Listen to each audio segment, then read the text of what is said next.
The radio crackled like a dying insect, spitting static into the silence of the patrol car. Officer Daniel Mercer glanced at the clock on the dashboard to 13 a.m., the hour when the city seemed to breathe differently, slower, heavier, as though something unseen walked the streets alongside the living. Unit 6, respond to a 10 to 57 at Halewood and Pine. Possible disturbance, reports of screaming. The dispatcher's voice came through distorted, yet urgent. If you're new here, don't forget to subscribe and share your thoughts in the comments. There are stories that stay with you long after the night ends, and this is one of them. Daniel tapped the wheel with his thumb, suppressing a sigh. He was 2 hours away from the end of shift, 2 hours from pouring whiskey into a cracked glass at home and pretending to sleep. He had seen enough in 12 years on the force to know that most disturbances at this hour meant either domestic disputes or drunk teenagers. Yet something about the tone in the dispatcher's voice unsettled him, like a note held too long in the wrong key. The streets narrowed as he turned toward Halewood.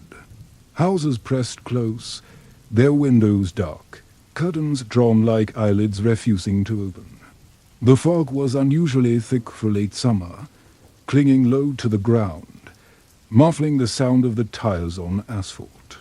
His headlights cut only a short path ahead, revealing fragments of the street, a broken lamppost, a child's bicycle left on its side, the shadow of a tree swaying though no wind stirred.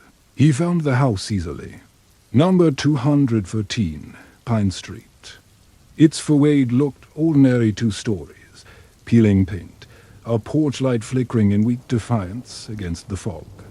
But the sound hit him before he even stepped out of the cruiser. A scream, thin and ragged, rising from somewhere deep inside. Not the kind of scream meant for attention, but one wrenched out of a throat against its will.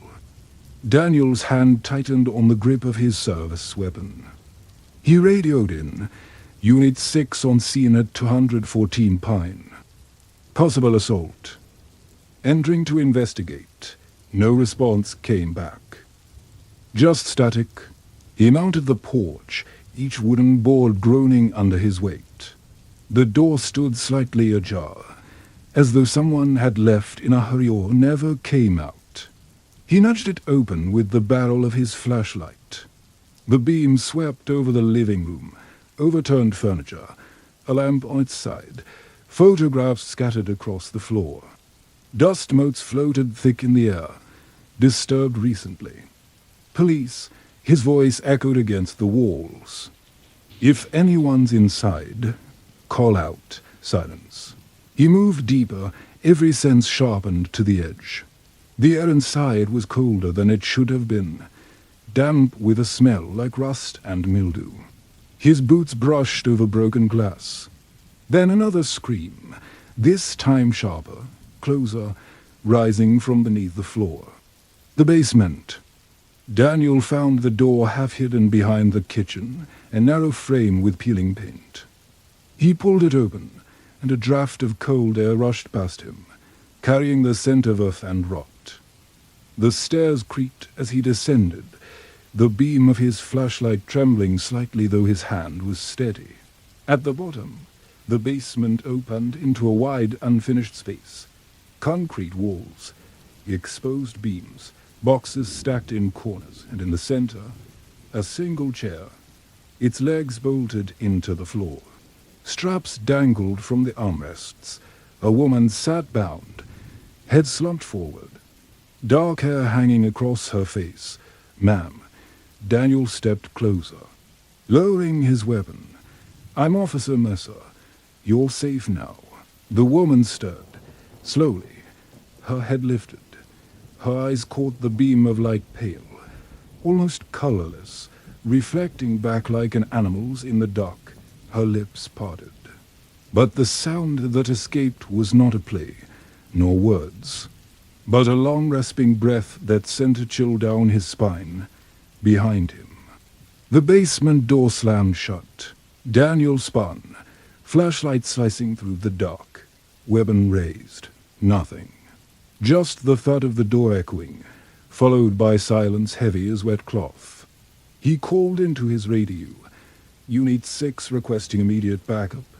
I've got a victim. Possible abduction case. Basement level. Again. Only staticist in reply.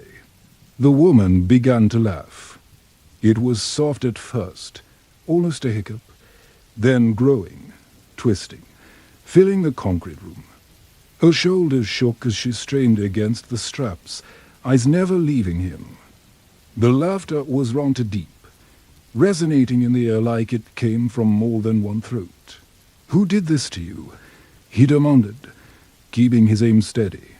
Her voice broke through the laughter, a whisper stretched thin as wire. "You shouldn't have come here, officer." Something moved in the shadows beyond the beam of his light. A shift, a ripple, as if the darkness itself had bent. Daniel turned sharply, pulse hammering, but the space appeared empty.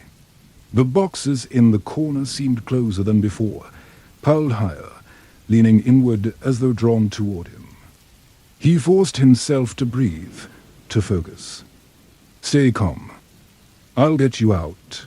But when he turned back to the chair, it was empty. The straps hung loose, swaying gently as if someone had just slipped free. The beam of his flashlight quivered, then died. Total darkness swallowed him whole. Darkness pressed against Daniel like a living thing, thick and suffocating. His instincts screamed to move, but every step risked stumbling into something unseen. He thumbed at his radio again. "Dispatch. This is Unit 6.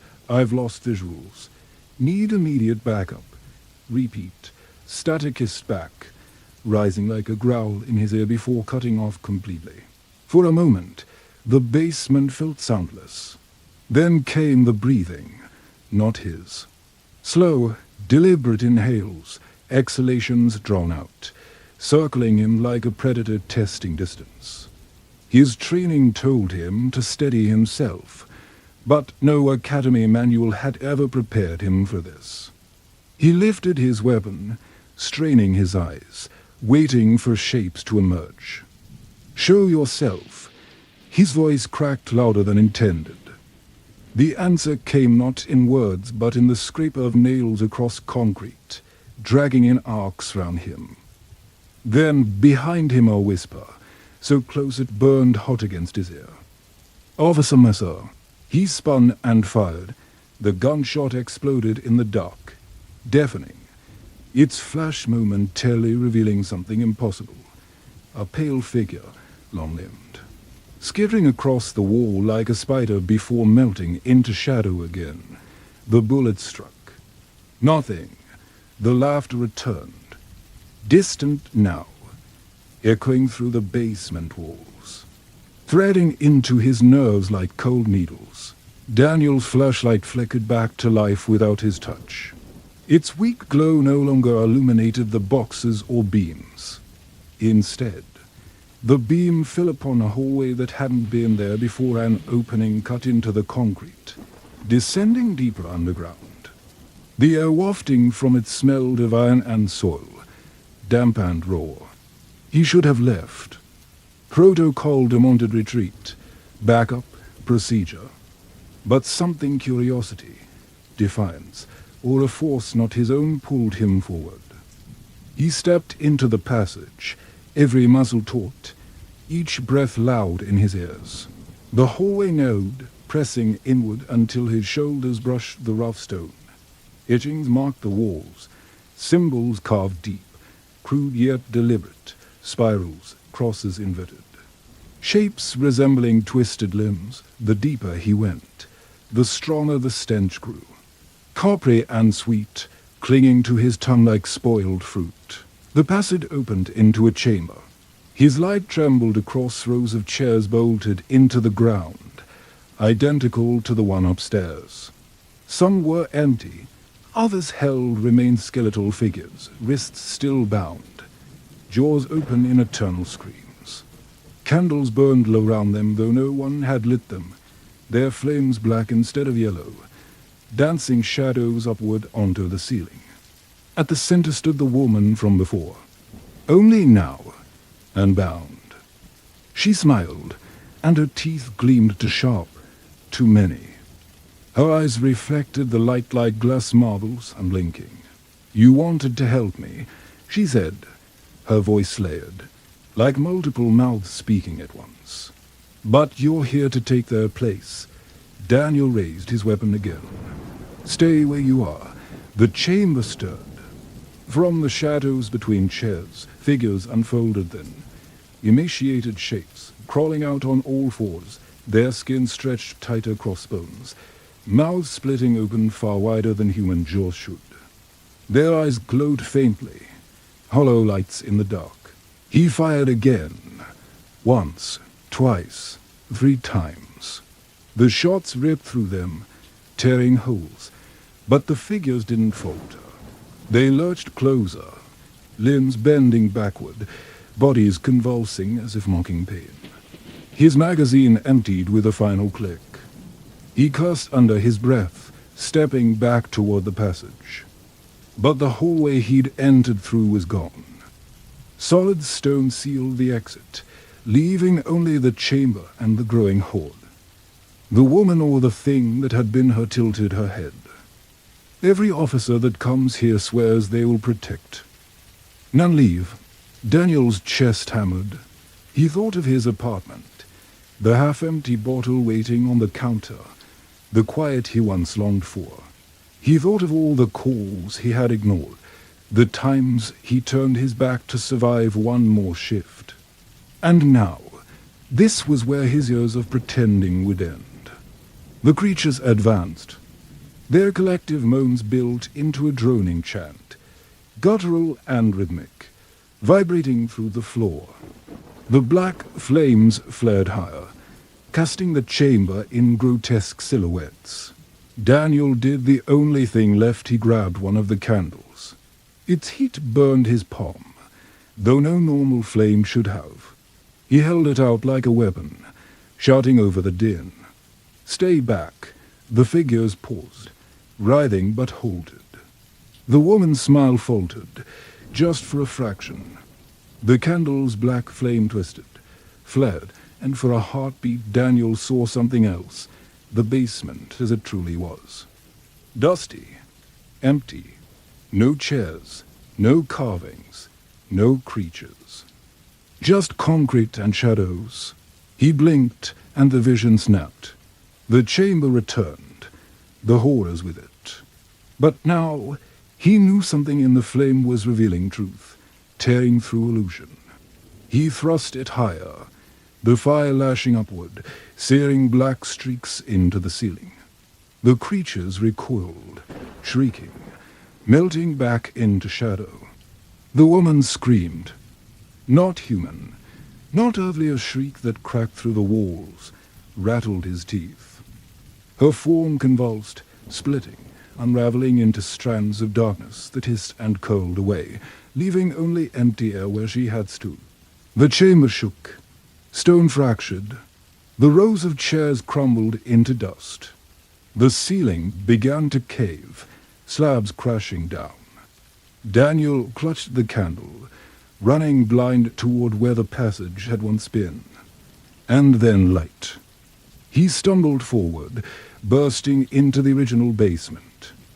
The stairs loomed ahead, the kitchen doorway beyond. He scrambled up, boots pounding against wood, shoulders crashing through the half-ajar front door.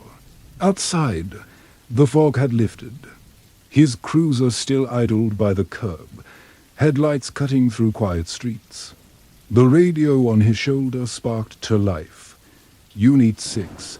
Do you copy?" Status check, breathless, trembling. Daniel pressed the mic. "This is Unit 6. I'm clear." "Repeat, I'm clear." The dispatcher replied, calm as ever. "Copy that. All units stand down. False alarm at 214 Pine. House has been vacant for 20 years. Daniel froze. His eyes snapped back to the house. The porch light was out.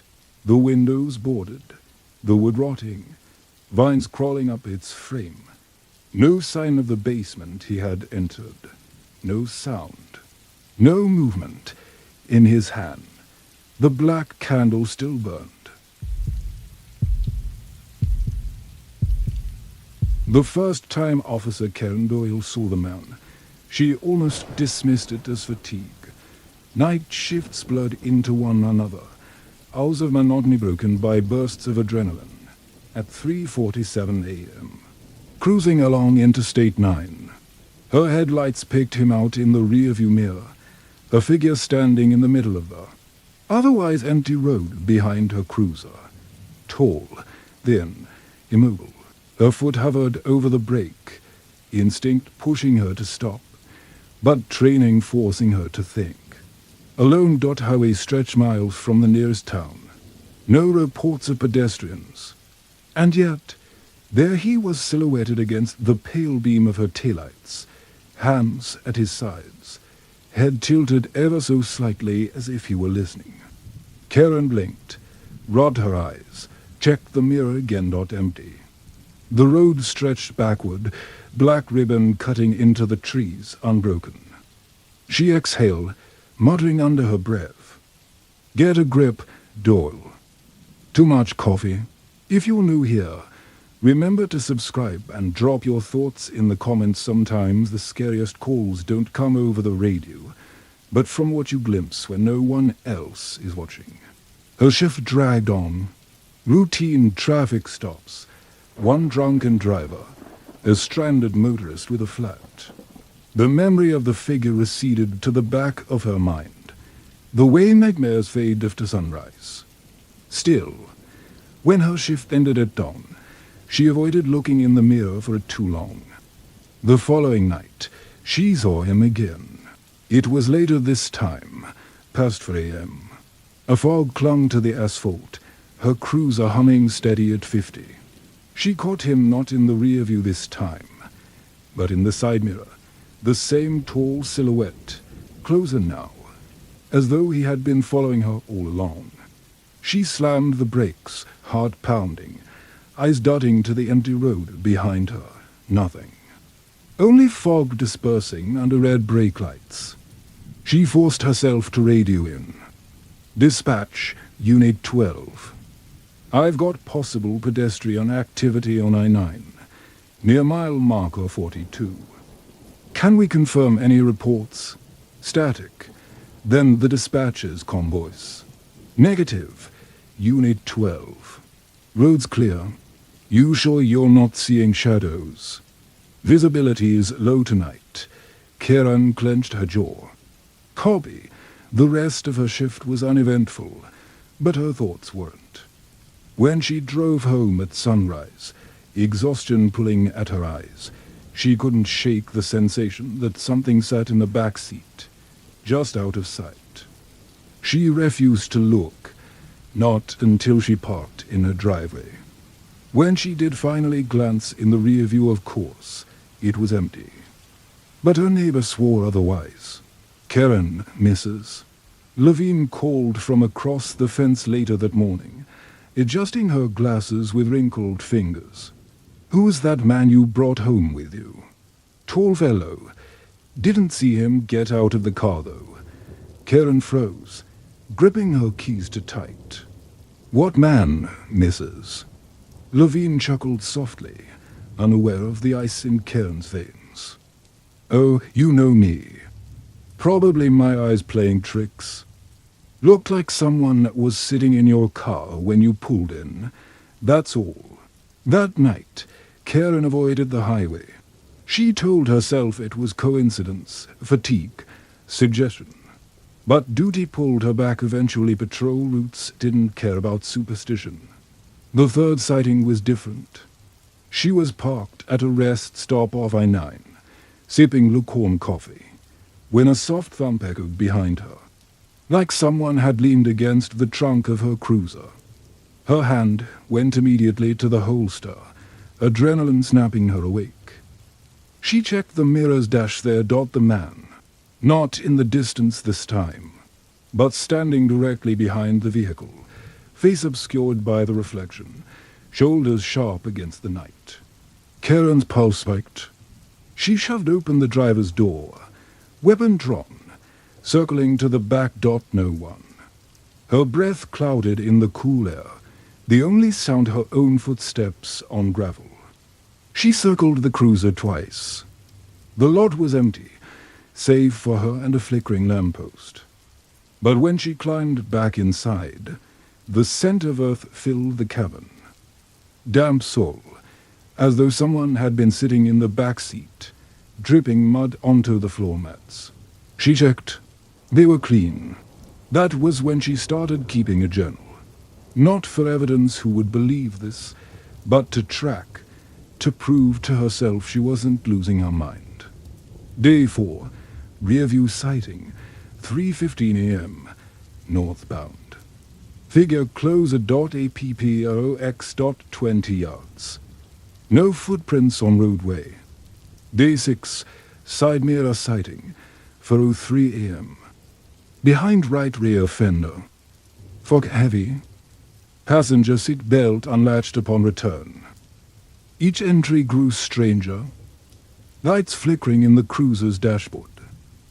Radio catching whispers between dispatch calls. A faint tapping on the rear window when the road was otherwise silent. The figure never moved toward her directly. He never ran, never lunged, never spoke. He only appeared in the glass mirrors, windows, even the reflective surface of her coffee thermos once. Always behind her, always closer than before. By the second week, Karen dreaded the night shift. She filed for daytime duty, but was denied staffing shortages. Sleep offered no reprieve. She dreamed of mirrors cracking, shards cutting her hands as she tried to cover them, the man's face never fully seen but always there, grinning in the broken reflections. Then came the night she decided to confront him. Mile marker 39.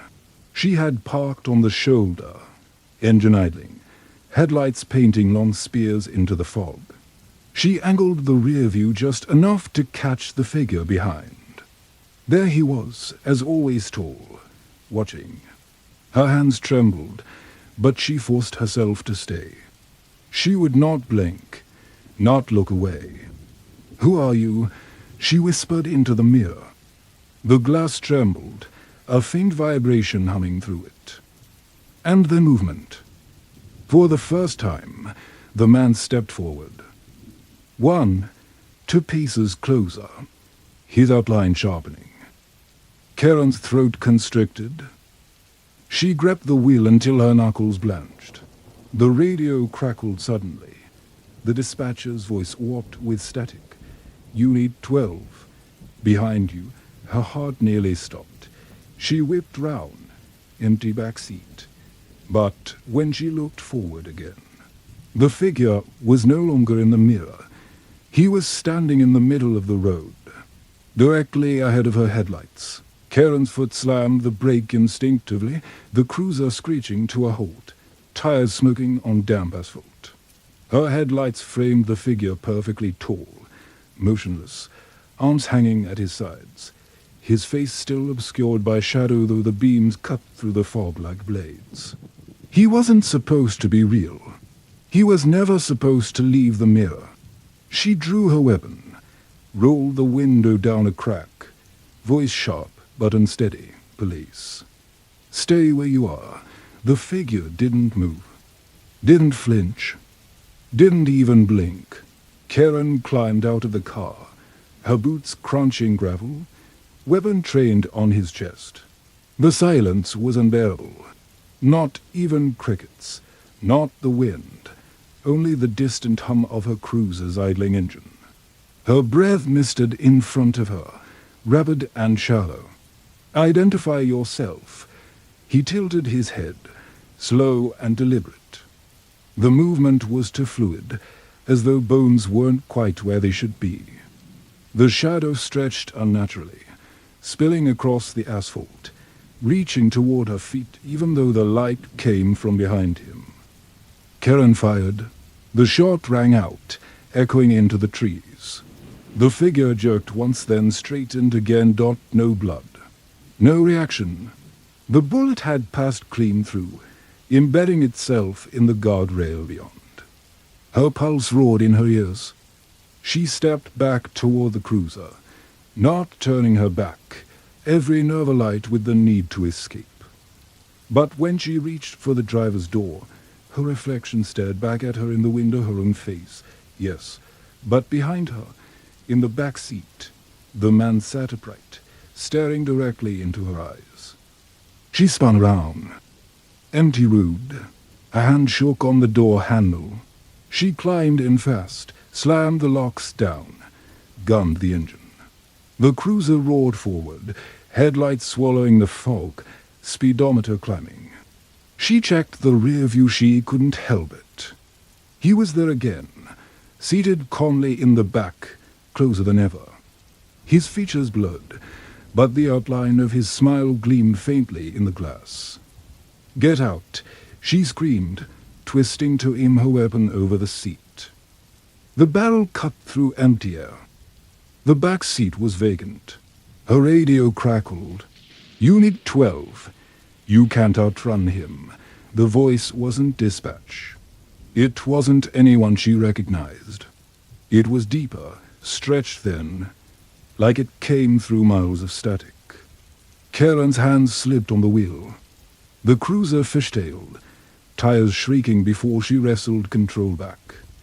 Her chest heaved, lungs desperate for air.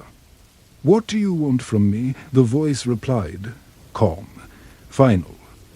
To be seen, the rearview mirror shattered. Not from impact, not from her hand spontaneously, shards falling into her lap, each fragment catching headlights like broken eyes. The cruiser's electrical system spasmed, dashboard flickering, radio howling with distorted voices, headlights pulsing. Karen swerved onto the shoulder, braking hard, engine choking before dying completely. Silence crashed down. She sat there, trembling, staring at the empty mount where the mirror had been. For the first time in weeks, there was no figure behind her. No man in the glass. Only night and fog. Relief fought with terror in her chest. Then fingers tapped the window. Karen jerked, flashlight in one hand, weapon in the other, sweeping a beam across the glass. Nothing, just smudges. Handprints, pressed from the inside. Her scream tore the night as she stumbled out of the cruiser, retreating onto the road, weapon shaking in both hands. The cruiser's headlights flicked on again, though the key was still in her pocket. The beam illuminated the figure sitting calmly in the driver's seat, hands on the wheel. It was her, Karen Doyle, staring blankly ahead, a ghost of herself, eyes glazed white. The man sat behind her, his long fingers resting lightly on the shoulder of her double, his face now visible for the first time. It was not a face. Not truly. It was a blur of features, shifting like oil on water. Eyes that multiplied and dissolved, a mouth too wide, stretching across where a face should have been. He grinned as her mirrored self turned the key. The engine growled to life. "No," Karen whispered, frozen in the middle of the road, every instinct screaming to run, but her legs rooted in place. "This isn't real." The cruiser's tires squealed as it surged forward, her doppelganger behind the wheel, the faceless man in the back seat. The headlights roared toward her, blinding, unstoppable. She dove into the ditch at the last possible second. The cruiser screamed past, vanishing into fog, taillights bleeding red into the night. When she staggered back to the road, gasping, bruised, the highway was empty. No tire marks, no shattered mirror, no sign she had ever been there. Karen stumbled to her knees, burying her face in her hands. For long minutes, only her ragged breaths filled the silence. Then, softly, almost tenderly, the radio on her hip whispered, See you on the next shift."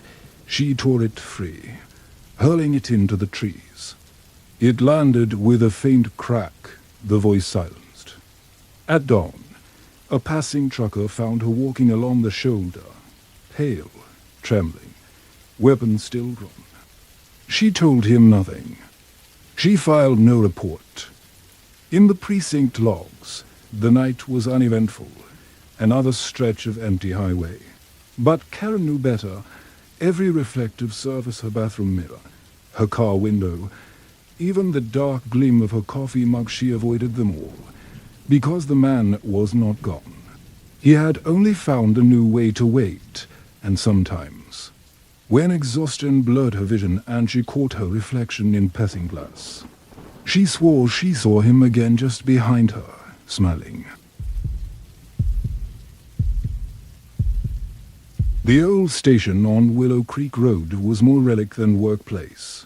Its stone facade had weathered nearly a century, and inside, the narrow corridors smelled perpetually of damp brick and rusting pipes. Officer Miguel Herrera had only been assigned there for 3 months, but already he felt the weight of its history. The cells in the basement, unused for decades, were said to still carry the cries of men who had died locked inside, though officially they were just storage now. That night, Herrera drew the short straw, overnight watch, alone. It was a punishment disguised as routine duty. His sergeant called it character building, but really it was for the report he'd filed about misconduct 2 weeks prior. Nobody liked a whistleblower. Still, Miguel was steady.com. He had grown up in tough neighborhoods, worked beat patrols that others quit within months. He could handle silence, handle darkness. At least he thought so. The clock read 1:12 a.m. When he first heard it, a low sound carried up from the basement stairwell. Not footsteps, he knew the rhythm of boots on stone, but something softer, a hum, like a voice caught between singing and groaning. It rose and fell, tuneless, winding through the pipes and vents. Miguel straightened in his chair, straining his ears. "Hello." His voice echoed down the hallway, hollow, unanswered. He stood, hand on his flashlight, debating whether to call it in. But protocol was clear. Investigate disturbances, then report. He drew a breath, squared his shoulders, and descended the iron staircase into the belly of the station. If you're watching, don't forget to subscribe and leave your thoughts in the comments. Sometimes the scariest places aren't haunted houses, but the ones meant to keep people locked inside. The air grew colder with each step, damp creeping into his uniform. The basement lights were dim, a few flickering bulbs dangling above the row of cells. Dust coated the bars, cobwebs stretching from one to another like thin grey veils. Most cells were empty, filled only with broken filing cabinets, old boxes of evidence, forgotten chairs. But the sound persisted, a hum, low and steady, drifting from the far end. He tightened his grip on the flashlight, beams sweeping left and right. "Police," he called. "If someone's down here, identify yourself." The hum stopped. Silence pressed in, thick as wet wool.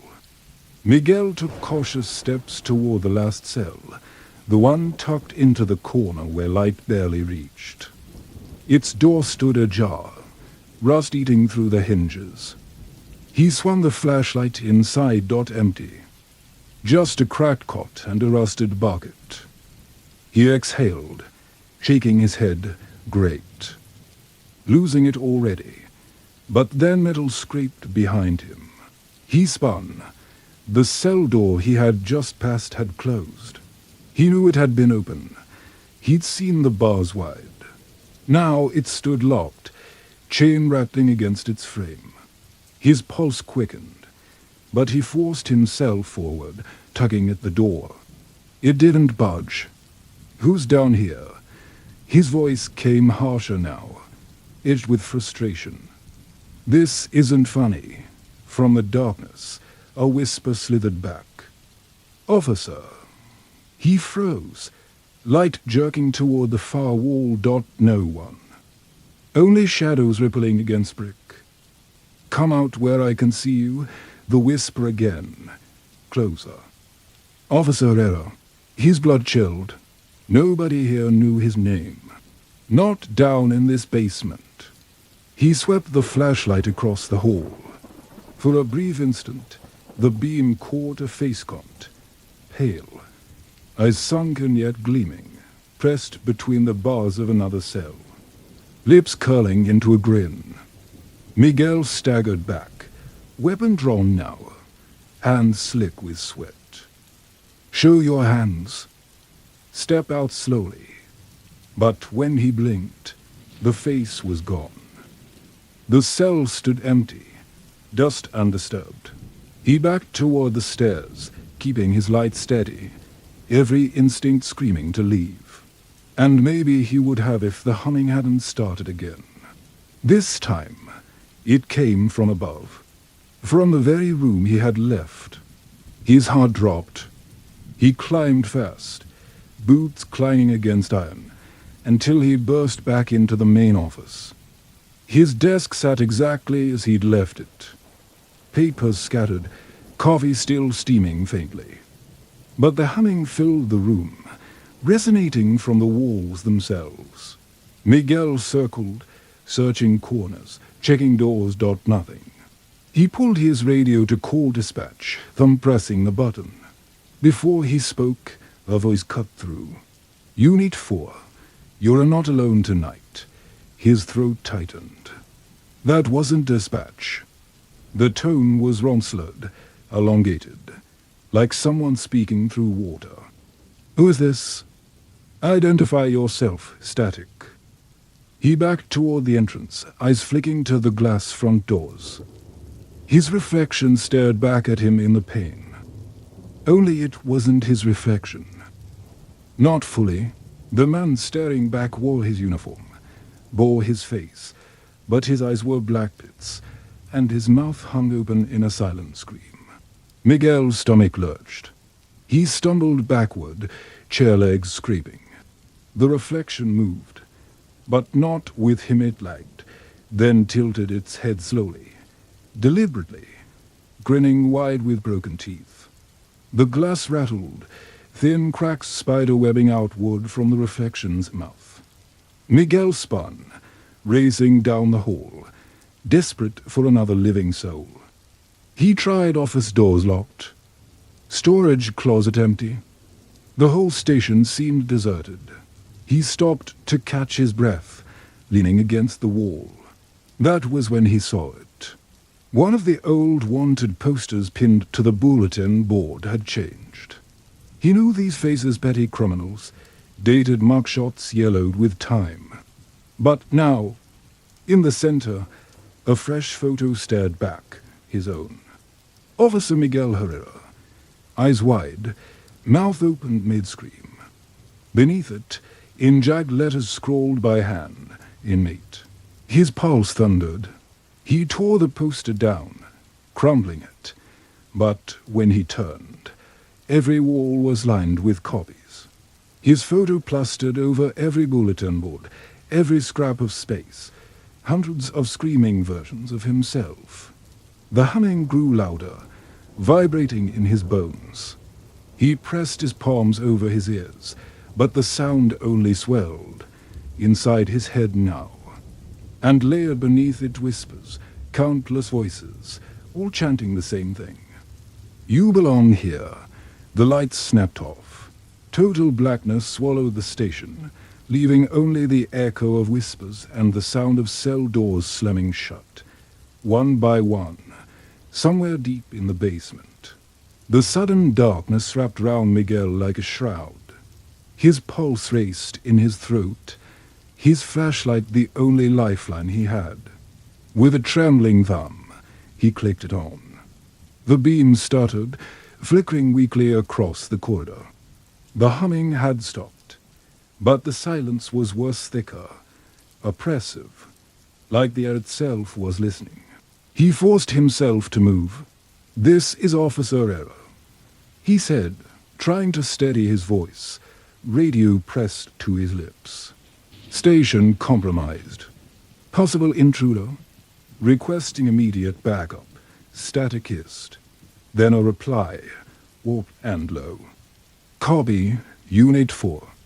Proceed downstairs." Miguel froze. The dispatcher would never tell him that. His thumb released the button, his heart hammering against his ribs. He knew what that voice wanted, for him to go back to the basement, to step willingly into the dark. "Not a chance," he muttered, heading for the front door instead. But when he shoved at it, the glass resisted. It didn't move. He threw his weight against it, shoulder slamming into the frame. Nothing. The door felt like it had been welded shut. His flashlight beam shook across the pane, illuminating his reflection again. It was still wrong. This time the reflection wasn't screaming. It was grinning, white and malicious, blood dripping from its teeth, staining the uniform. Slowly, it raised a hand and pressed it against the glass. Miguel's own hand was at his side, yet the reflection's palm smacked against the pane with a sharp crack. "Get away from me," Miguel whispered, backing up. The reflection's lips moved soundlessly, but he read the words. "You belong here." The overhead lights flickered back on with a violent snap. But the room wasn't the same. The station had changed. The desks, the bulletin boards, the coffee maker, it was all gone. In its place, the office was lined with rows of cells. The bar doors stretched endlessly down both sides, and from each one, pale faces peered out. Hollow-eyed, gaunt, their mouths opening and closing in silent cries. The air stank of sweat, rust and rot. Miguel stumbled back, panic clawing at him. This isn't real. He told himself, "It's in my head. None of this is real." But the cell doors began to rattle, one by one. The prisoners stepped out, not men, not anymore, but echoes. Their skin hung loose, grey as ash. Eyes black pits like his reflection. They shuffled forward, hands reaching. Dozens of them. Miguel raised his weapon, firing once. The shot cracked like thunder, but the bullet passed straight through the first figure, embedding in the wall behind. No blood, no wound. The thing just kept coming, mouth stretching unnaturally wide as it whispered his name. Herrera. He fired again and again, backing toward the stairwell. Spent casings clinked against the concrete floor, but it was useless. The echoes didn't bleed. They didn't fall. They only followed. Miguel bolted down the stairs, desperate, flashlight beam cutting jaglocks. The basement swallowed him, the iron railing cold under his grip. He tripped at the bottom, knees cracking against stone, but forced himself up, breath ragged, chest on fire. The cells down here were alive now, too. Their bars rattled violently, as if something inside pounded to get out. The humming returned, louder than ever, vibrating through the walls, through his bones. He stumbled toward the far end, desperate for an exit, any exit. And then he saw it, one cell door wide open. Inside, a single cot, clean and made, waiting. Above it, carved into the stone, were words that froze his blood. Officer Miguel Herrera, inmate number 214. No. His voice cracked. He staggered back. But the air thickened round him, pressing him forward. The whisper swelled. Hundreds of voices layered as one. You belong here. You belong here. Hands shot out from the other cells, skeletal and grey, clutching at his uniform, dragging him closer. He fought, ripping free, firing again though he knew it was useless. His flashlight flickered, beam catching the faces of the dead as they lunged, teeth gnashing, eyes empty. He stumbled into the open cell. The door slammed behind him with a clang that shook the walls. Miguel spun, slamming his fists against the bars. "Let me out. I'm not one of you." But no one answered. The whispers quieted, replaced by silence so deep it felt like the world itself had ended. His flashlight died. Total darkness engulfed him. He dropped to his knees, breath shuddering. For long minutes, he listened. No footsteps, no rapping, nothing. Maybe it was over. Maybe he'd passed out and would wake up at his desk. Then, faintly, a voice drifted from the corridor. Calm, familiar. "Unit 4, status check." "You there, Herrera?" His chest swelled with relief. "Dispatch?" "Yes, I'm here. I'm trapped in the basement, cell at the end of the hall." "Send backup." Static answered. Then the same voice, lower now, almost mocking. "Noted. Inmate number 214 confirmed." Miguel's blood iced. He pressed his face to the bars, straining for a glimpse down the corridor. And he saw someone there, a figure walking slowly, flashlight in hand, uniformed, steady steps echoing. Another officer. Relief surged again. "Here. I'm here," Miguel shouted. The figure lifted the light. It was him. Officer Miguel Herrera, uniform crisp, face calm, flashlight steady. He looked into the cell, tilted his head with faint pity. "Should have stayed upstairs," the double said, voice identical to his own. "Now you're where you belong." Miguel backed into the corner, shaking his head. "You are not me," the double smiled. "I wasn't, but I am now." He turned, walking back up the stairs, leaving the real Miguel screaming in the dark. The humming rose once more, this time from inside the cell itself. And when morning came, the other officers arriving for shift found the station quiet, empty. The overnight report was logged clean. The chair behind the desk sat warm, coffee still steaming. No one questioned where Officer Herrera had gone.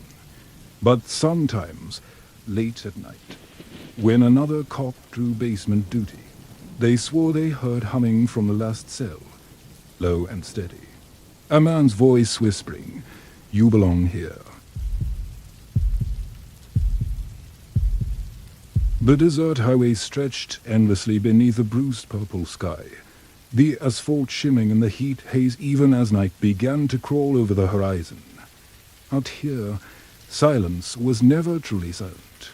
The wind whispered through dry sagebrush, coyotes yipped faintly in the distance, and somewhere far off, the guttural roar of a semi echoed like a phantom engine. Patrolman Daniel Reeves had driven this stretch of Route 191 countless times. He knew every bend, every mile marker, every dip in the road where deer liked to dart across at night. But tonight felt different. His cruiser's headlights carved to white blades through the darkening dusk, and something in the air pressed heavy against him. Evenings to quiet, he muttered, adjusting the radio volume. His own voice sounded small inside the cabin. He reached for the mic. "Unit 12 checking in. Negative activity on 191. Over." The response came after a pause, fuzzed and distorted by static. "Copy that. 12. Keep an eye near mile marker 87. We've had reports." "Reports of what?" Reeves asked. But the line hissed back nothing but static. He sighed, tossing the mic back onto the seat. Typical. Dispatch always loved their cryptic warnings. Mile 87 loomed soon after, a faded sign flashing briefly in his headlights. Just beyond it, he noticed something in the road then old. Beat-up station wagon parked at an angle, hazard lights blinking weakly. The car looked like it hadn't moved in decades. Its paint sun-bleached, tires have flat, chrome eaten away by rust. But the hazards flickered on and off, steady as a heartbeat. Reeves slowed, pulling his cruiser behind it. He grabbed his flashlight, stepped out into the cooling desert air. The smell of dust and old gasoline hung heavy. His boots crunched against gravel as he approached. "Highway patrol," he called. "Anyone inside?" The driver's door was ajar, creaking faintly as the wind nudged it. Reeves leaned down, beam cutting across the interior dot empty. The leather seats were cracked, dashboard thick with dust. On the rearview mirror, a child's plastic toy dangled by a string little sheriff figurine, its paint flicking off, head bobbing eerily in the breeze. Something about that toy stirred a memory in Reeves he couldn't quite place. He pulled back uneasy. Then he saw the footprints. In the gravel beside the car, a trail of dusty shoe prints led off into the desert. Barely visible in the moonlight, they seemed to stagger, as if whoever had left them was drunk or injured. Reeves swept the flashlight beam along the trail. It stretched into the sagebrush, vanishing into the shifting shadows. He muttered a curse under his breath. Protocol said he should call it in, request backup, wait. But there was no cell reception out here, and the radio had been patchy at best. Besides, if someone was hurt, time mattered. Reeves adjusted his belt, drew his weapon just in case, and began following the tracks. The desert swallowed him quickly, his cruiser shrinking into a distant speck of reflected metal under the moon. The air grew colder, the silence sharper. After about 10 minutes, he noticed something strange. The footprints doubled back. He frowned, crouching low.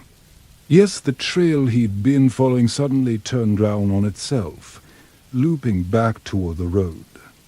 But when Reeves lifted his light, he realized it didn't lead back to the wagon. It led toward his cruiser. Every hair on his arms prickled. "Hello," he called, louder now, the sound of his own voice bouncing unnaturally in the open desert. "Whoever's out here, show yourself." No answer. Just wind sighing through dry brush. Reeves started back, boots crunching faster against the gravel. He kept the beam trained ahead, scanning for movement. His chest felt tight, lungs working harder than they should. He told himself it was just adrenaline, but the deeper part of him whispered that something was wrong, very wrong. When he broke through the brush and saw his cruiser again, he froze. The station wagon was gone. Not moved, not towed, not pushed, not dragged. Just gone, as though it had never been there at all. The stretch of highway lay empty, undisturbed. No tracks, no oil stains, not even a shimmer of hazard lights left behind. Reeves' flashlight trembled in his grip. His cruiser sat exactly where he'd left it, headlights still cutting across the asphalt. But in the driver's seat, silhouetted against the glare of the dash lights, someone was sitting. He raised his gun instantly. Out of the vehicle. Hands where I can see them. The figure didn't move. Reeves advanced cautiously, circling toward the driver's side. His own reflection looked back at him in the glass. Heart hammering, he yanked the door open, weapon trained on the occupant. The seat was empty. Cold sweat trickled down his neck. He spun, scanning the dark highway dot, no one. Only silence, endless and suffocating. He holstered the gun reluctantly, slamming the door shut harder than he meant to. Then the radio crackled. "Unit 12, you're late." Reeves froze. The voice wasn't dispatch. It wasn't even human. It was lead, like a dozen voices speaking in unison, hollow and metallic, echoing inside his skull. He snatched the mic, rage-masking fear. Who the hell is this static? Then laughter. Children's laughter, high-pitched and distant, fading into whispers. Reeves dropped the mic like it had burned him. The sheriff figurine swayed from his rearview mirror. Reeves hadn't put it there. The desert round him seemed to lean closer, pressing in. The headlights dimmed, sputtered, then died, leaving him alone under a swollen moon. Reeves gripped the steering wheel, knuckles white, as the laughter rose again, this time outside the car. Out in the sagebrush, pale shapes shifted between the shadows, darting too fast to follow. And then a voice spoke clearly, from just beyond the hood of his cruiser. "You shouldn't have followed the tracks, Daniel." Reeves' mouth went dry. He hadn't told anyone his name. The desert was no longer empty. It was waiting. Reeves sat frozen in the driver's seat, his hand still clamped round the steering wheel as the whisper dissolved into the desert air. The silence that followed was worse than the voice itself. He could hear his own breathing, fast and shallow, his pulse throbbing in his ears. Then crunch. Gravel shifted just outside his door. He whipped round, gun drawn again, flashlight beam slicing the darkness. Nothing. Only the empty road stretching in both directions, pale under the moon. His cruiser's dead headlights left him stranded in a cold silver glow. The crunch came again, this time from the passenger side. He spun the beam across the glass just in time to see a pale face pressed against the window, eyes wide, mouth stretched in a grin that was all teeth. Reeves fired before he thought, the gunshot exploding into the night. The glass shattered, but when he lowered the beam, the seat was empty. The laughter returned, echoing in the sagebrush, bouncing from everywhere at once. Childlike, high-pitched, carried on the desert wind. Reeves stumbled out of the cruiser, weapon raised, chest heaving. "Show yourselves," he roared, the sound ripping his throat raw. For a moment, the desert obeyed. The laughter died. The sagebrush stopped swaying. Even the wind seemed to hold its breath. And the movement. From the shadows stepped figures, thin and elongated, their bodies pale as bone under the moon. At first, Reeves thought they were children, but their limbs were too long, bending wrong, fingers dragging against the gravel as they walked. Their faces glowed faintly, not from reflection, but as though something inside them was burning. One of them spoke in the same layered voice he'd heard on the radio. "You're late, Daniel." We waited. Reeves backed toward the cruiser, gun leveled. "Stay the hell away from me." The creature tilted its head, almost curious. "You followed the trail. That means you chose. We don't visit those who don't choose. I didn't choose anything," Reeves shouted. Sweat stung his eyes. "I was just doing my job. Your job brought you here," the thing replied. The others fanned out, circling him. Their mouths opened in unison, whispering in that layered chorus. "Unit 12, 12, 12. Reeves fired again, bullets sparking against the asphalt. One of the pale figures staggered, but didn't fall. It simply folded backward at an impossible angle and righted itself, grin never faltering. Reeves' stomach lurched. He bolted for the cruiser, throwing himself inside, slamming the locks. The key twisted in the ignition dash. Nothing. Dead.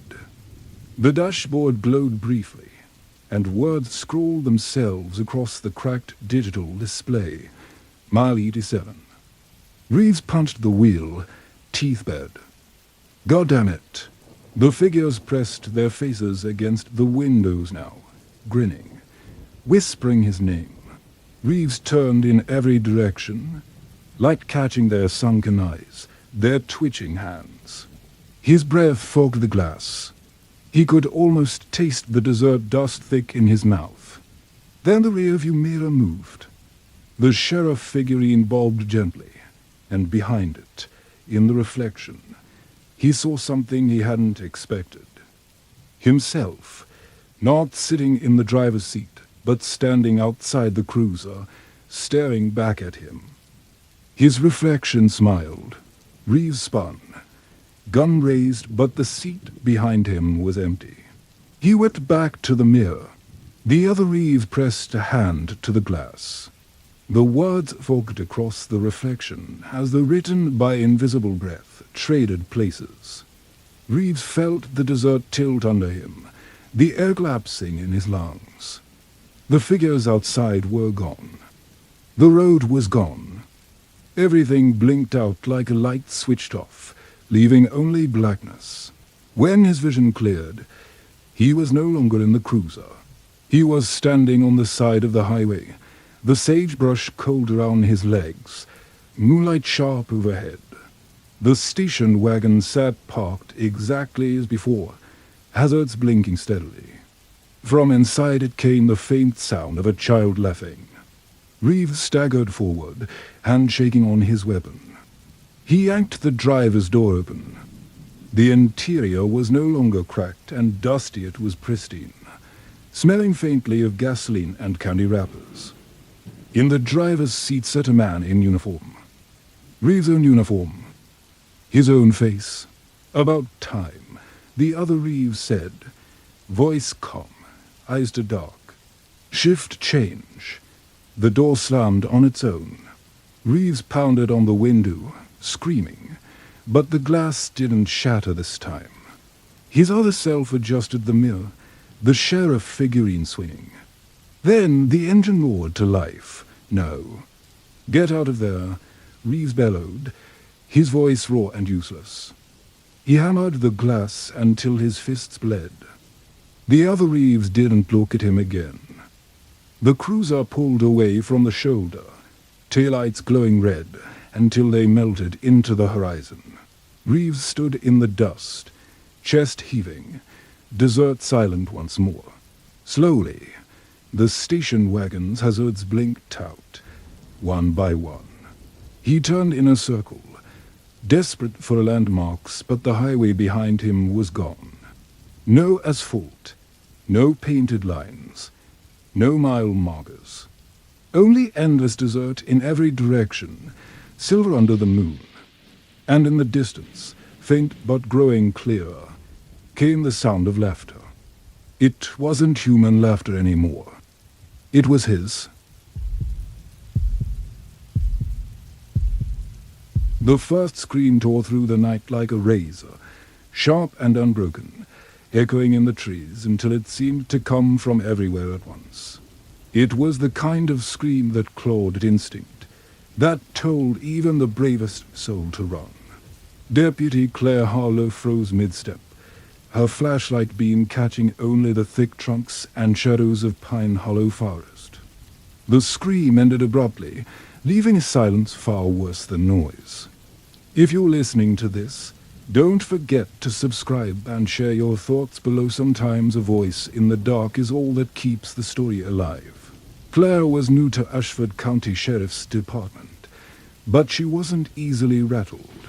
At 28, she carried herself with the sharp, deliberate focus of someone who had spent too many nights alone, cataloging fears until they lost their teeth. She was tall, with a scar slicing faintly across her right cheek, a scar she never explained. Her colleagues joked she had eyes that could pin a man to the wall. Tonight, though, her gaze betrayed unease. The call had come in just after dusk, a missing camper, last seen wandering near Pine Hollow. Locals had their stories strange lights, whispered voices, the watcher who roamed the woods at night, but Claire wasn't interested in folklore. Missing people were real. Folklore wasn't. She checked her radio static. It had been cutting out ever since she entered the forest. Her cruiser left abandoned 2 miles down the dirt path. "Dispatch, this is Harlow," she said into the static, though she knew it was useless. "I think I heard another scream. Closer this time." She broke into a run, boots crunching the forest floor, flashlight beam bouncing wildly. The air grew colder with every step, breath fogging in the beam of light. Then she saw it, a clearing, pale with moonlight. A tent collapsed in the center like a deflated lung. "Hello," she called. Gun already in hand. "Sheriff's Department." No answer. She swept the flashlight across the clearing. The tent was slashed open, fabric torn. A backpack lay ripped apart, contents scattered, clothes, an empty water bottle, a journal. She crouched, fingers brushing the pages. The writing was frantic, scribbled in uneven lines. "He's watching me. Eyes in the dark. No matter where I turn, he's closer." Claire's mouth went dry. She stood, every nerve awake. The trees at the edge of the clearing loomed taller than they had moments ago, shadows thick as tar between them. Then came the sound of footsteps, not from one direction, from all around her. Slow, deliberate crunches, circling. Claire turned sharply, gun raised. "Who's out there? Identify yourself." The footsteps stopped. Her pulse hammered. The silence stretched. A silence so heavy she could almost hear the trees breathing. Then, from directly behind her, a voice, low, whispered, close enough that she felt the air shift against her ear. "You're late." Claire spun, finger tightening on the trigger, but no one was there. Only the forest, still and suffocating. She backed toward the tent, forcing her breathing steady. "This is nonsense," she muttered under her breath, as if speaking aloud could tether her to reason. "Someone's messing with me." But deep down, reason was slipping. Her flashlight flickered dot once, dot twice, then died. Darkness swallowed the clearing whole.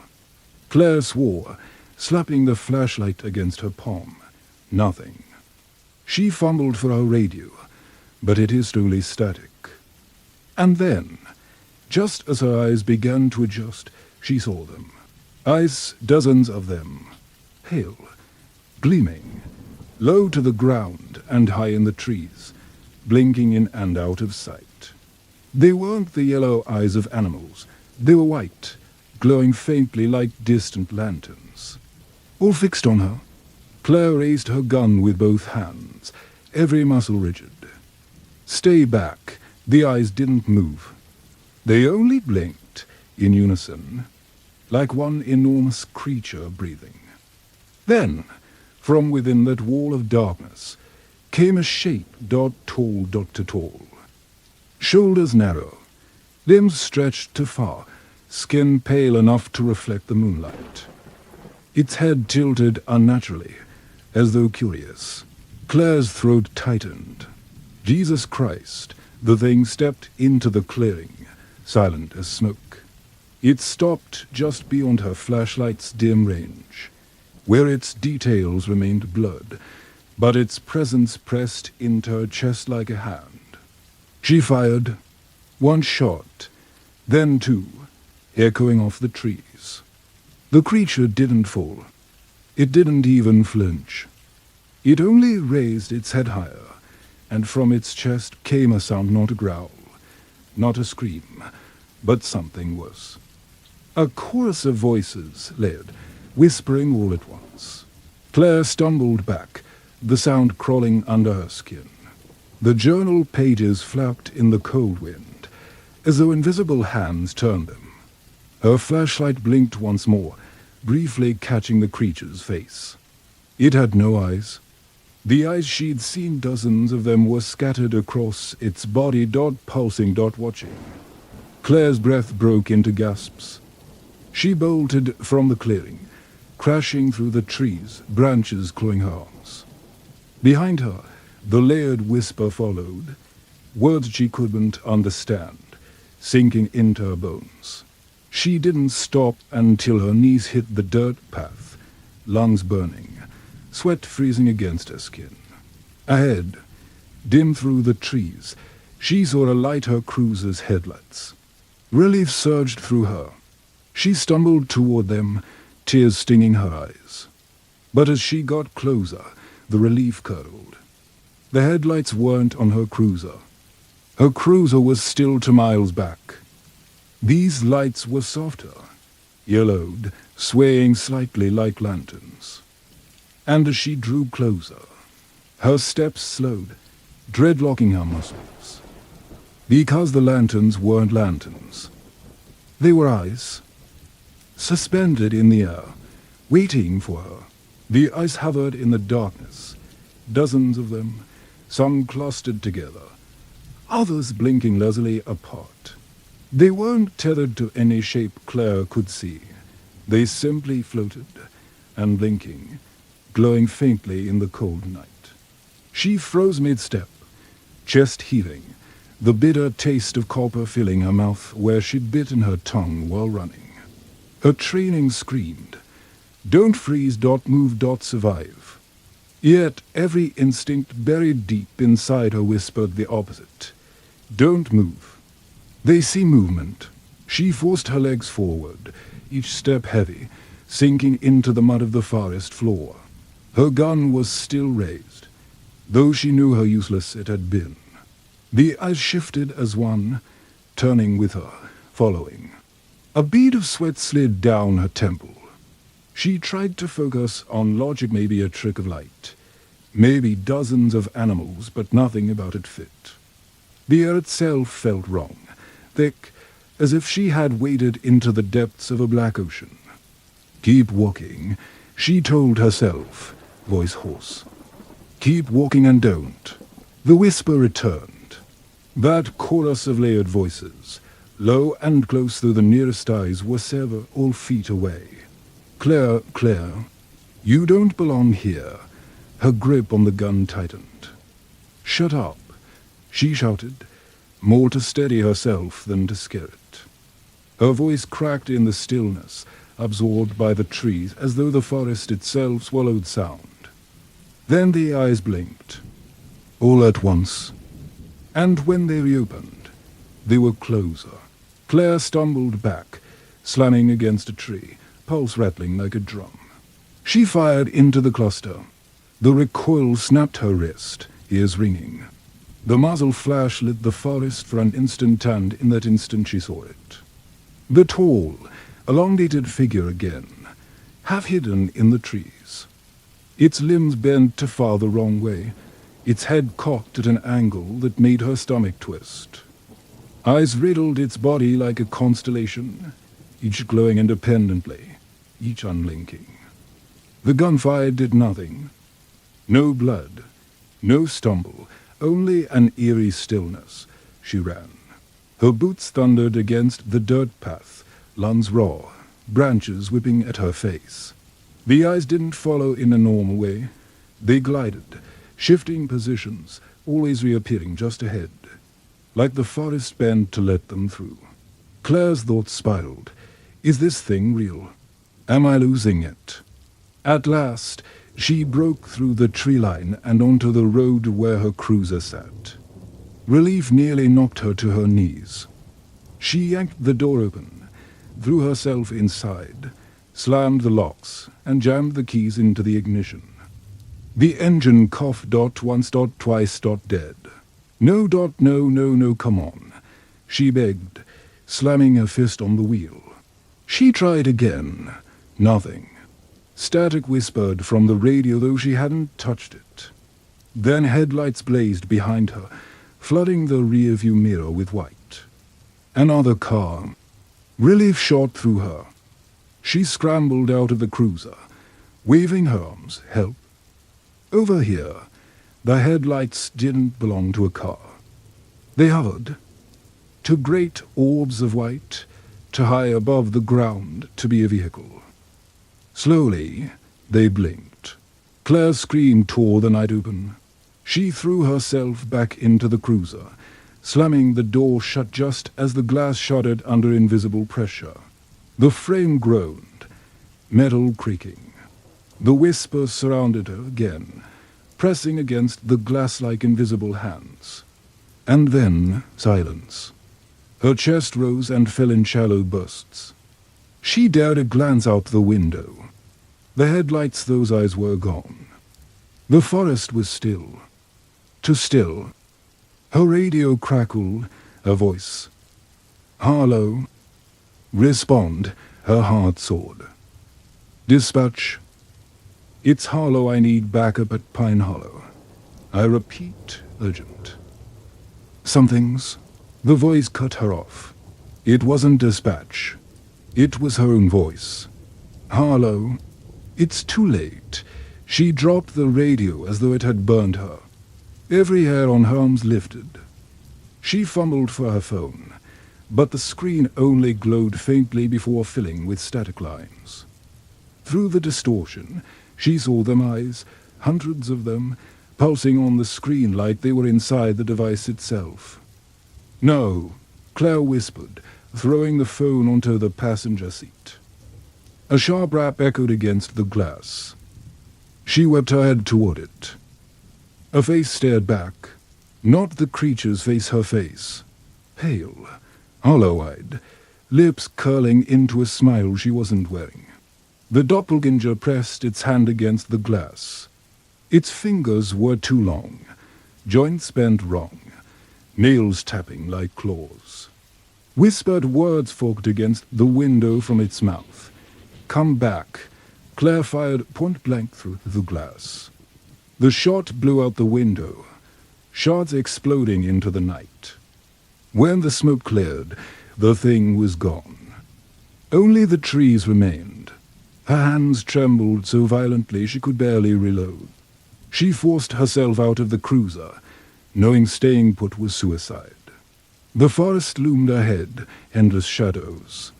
Behind her stretched the dirt road, an empty tunnel of darkness. Neither felt safe. She chose the forest. Every step deeper felt like sinking.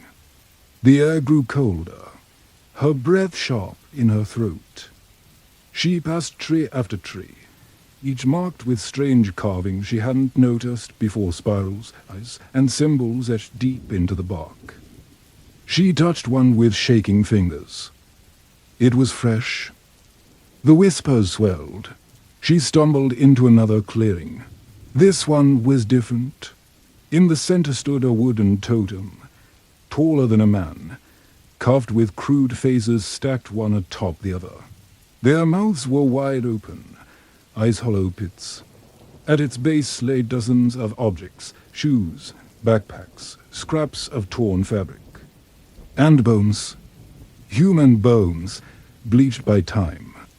Claire's stomach heaved. She staggered back, hand clamped over her mouth. She wasn't the first here. And then she heard it soft sobbing.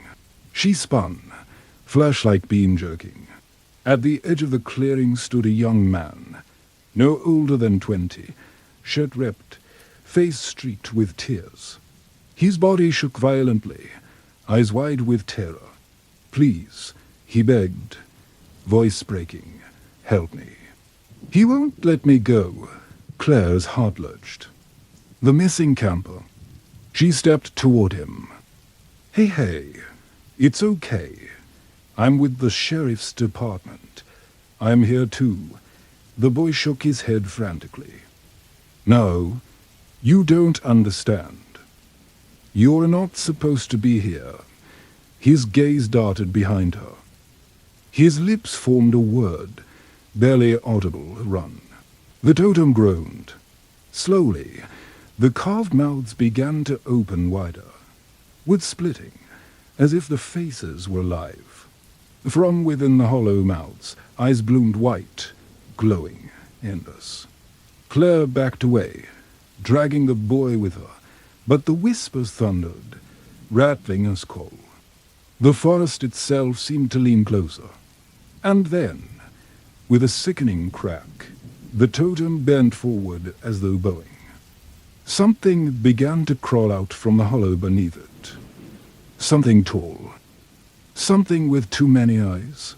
The thing unfurled itself from beneath the totem like a shadow forced into flesh, limbs cracking into place with grotesque elegance. Claire's breath hitched as she watched its body straighten, towering over her, its head brushing the canopy. The forest seemed to bow with it, branches groaning, roots pulsing underfoot. Eyes rolled open across its chest, its arms, even the ridges of its elongated fingers. Each one focused on her. The boy clutched her sleeve, trembling violently. "Don't look," he whispered, though his own wide eyes betrayed he couldn't help himself. "That's how it gets you." Claire tore her gaze away. Heart hammering so hard it drowned out everything else, her grip tightened on the boy's wrist. "We need to move now." But the whispering rose again, layered and endless, spilling from the creature, from the trees, from the very soil. 1,000 voices, all speaking her name. "Claire, Claire Harlow, come closer. Come home." Her knees nearly buckled under the weight of the voices. She dragged the boy into the tree line, adrenaline burning through her chest. The forest shifted round them, roots lifting like snakes, branches knotting together to block their path, no matter where they turned. The eyes glimmered between the trees, always waiting, always ahead. The boy stumbled, gasping, and she caught him under the arm. His skin was clammy, cold. She glanced at him, and for a terrifying second his face seemed wrong longer. His mouth stretched into a grin too wide. Then he blinked, and it was gone. Claire shook her head hard. "Stay with me. What's your name?" He panted. "Daniel. Daniel Price." "Are my friends?" His voice cracked. "They didn't make it. He took them." Her chest clenched. Another missing name. Another set of parents who'd never hear their child's voice again if she failed. She tightened her hold on him. "I'm not letting it take you too." They burst into another clearing, this one shallower, framed by jagged boulders. The moon spilled faint light across the rocks. For a moment, Claire felt the smallest sliver of relief. Something about this space felt different. The whispers dulled, but Daniel stopped short, yanking his arm free. "No, not here. What are you talking about?" she demanded. He shook his head violently, eyes wild. "This is his circle. This is where he keeps them." As if in answer, the ground trembled. The soul split open in jagged cracks, and pale fingers clawed their way up from below. Claire's stomach lurched as skeletal hands emerged, followed by half-formed faces, eyes glowing faintly in their hollow sockets. Dozens of them, writhing, reaching. Daniel screamed. Claire raised her gun and fired, shots ringing out across the stones. But the bullets passed through as though hitting smoke. The corpses kept climbing, their whispers joining the chorus. "Stay, stay, stay." The towering figure appeared at the edge of the clearing, gliding more than walking. Its head tilted, and every eye on its body blinked in unison. The corpses froze at once, their gazes snapping toward Claire like puppets on strings. Her breath tore ragged. "Why me?" she shouted into the night. "Why my name? What do you want?" The whispers hushed. Silence fell heavy as stone. Then one voice rose above the rest, her own voice, cold and steady. "Because you were already chosen." Her stomach dropped. Images flashed in her head, unbidden memories not her own. A baby in a crib beneath a mobile of wooden eyes. A child drawing spirals on the wall in crayon. Her mother's voice, Hushed, terrified. She can't know. Claire staggered back, bile rising in her throat. No, that's not. The creature moved closer. The eyes across, its chest narrowed, its limbs stretching longer as though feeding on her fear. Daniel clutched her arm again, pulling her away. Don't listen. It lies. It always lies. But Claire's mind reeled. If it was true if her life had been tied to this thing since birth, then no backup. No training. No weapon could save her. Her hand brushed the edge of the clearing, where one of the boulders jutted up like a crude altar. Strange symbols were etched into its surface, glowing faintly now that the creature had drawn near. An idea sparked, reckless and desperate. She shoved Daniel toward the edge. Stay behind me. He shook his head frantically. You can't fight him. No one can. Then I'll damn well try, she snapped. She placed her palm flat against the boulder. Heat surged through her hand, searing her skin. But she held on.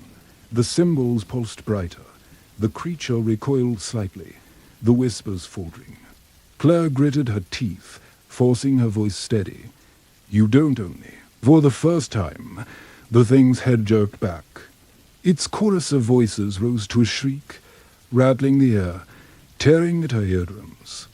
The corpses rift, collapsing back into the earth. Daniel covered his ears, screaming. The boulder glowed brighter still, the symbols flaring white-hot. Energy surged up Claire's arm, burning, blistering. She screamed but refused to let go. The light spread outward, flooding the clearing. The creature lunged, impossibly fast, its clawed hand slicing toward her. At the last instant, the light erupted in a blinding wave. Everything went white. When Claire opened her eyes, she was lying on the forest floor. The moon was high, the clearing empty, no totem. No corpses, no creature, only Daniel, kneeling beside her, wide-eyed but alive. Is it gone? He whispered. Her throat was raw. I think so. But even as she said it, doubt gnawed at her. The forest was silent, but not peaceful. It was the silence of something waiting. She pulled herself to her feet, wincing at the seared flesh on her palm. The symbols were burned into her skin, branded there like a mark. She closed her fist round it. Come on, she told Daniel, voice steady despite the tremor in her chest. We're getting out of here. They stumbled through the trees until the faint glow of dawn crept over the horizon. When the first streaks of sunlight pierced the canopy, Claire felt the tension in her chest loosen just slightly. The whispers did not return. Hours later, back at the sheriff's office, Daniel sat wrapped in a blanket, trembling as he recounted fragments of what he'd endured. Claire gave her statement mechanically, hands trembling under the desk where no one could see. When it was over, she stepped outside. The world was bathed in morning light, the town coming alive with ordinary sunscars, birds, laughter, for a fleeting moment. She almost believed it was over. Then she caught her reflection in the cruiser's window, her face. Stared back, pale and drawn, but her reflection smiled slowly. Deliberately, every eye across her burned palm snapped open at once. Claire staggered back, heart seizing. The whispers returned, soft, intimate, curling into her ears. See you tonight.